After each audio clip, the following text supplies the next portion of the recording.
Fond as she was of solitary walks, Jayne had been wandering rather longer than she had intended, her mind occupied not so much with the story she had lately been reading, as with one she hoped soon to be writing.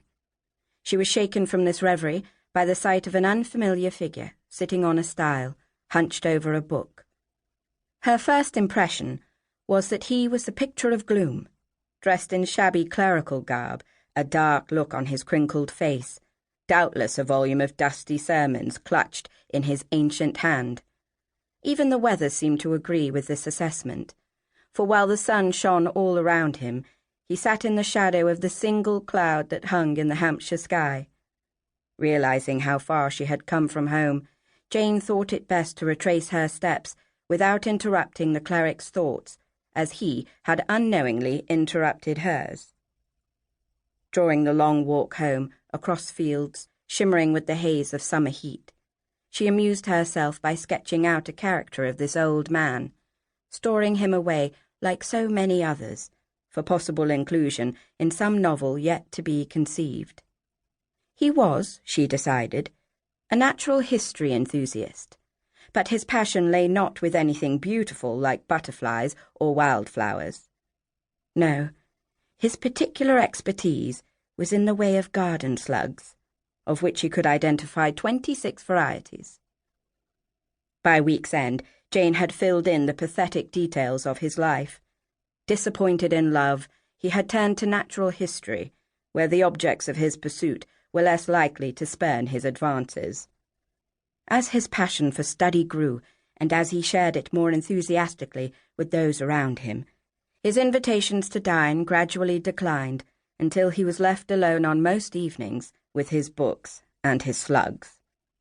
He was a melancholy figure, which made it all the more shocking to find him on Sunday morning not only seated in the Austen family pew, but smiling broadly and greeting her by name.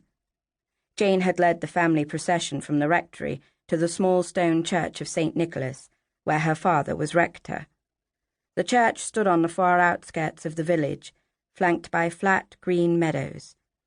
After passing through the rectory gates into the narrow lane that led to the church, the Austens had fallen in with several villagers. When she had concluded her pleasantries with these acquaintances, Jayne had not a moment to respond to the stranger's greeting before the service began, and she found herself separated from him by her mother and her sister Cassandra. Of her 6 brothers, none were currently in residence in Steventon.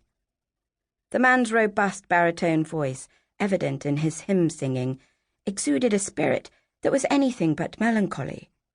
Jayne endured a sharp elbow from Cassandra for not attending to the gospel reading. Instead, she was trying to watch the man out of the corner of her eye.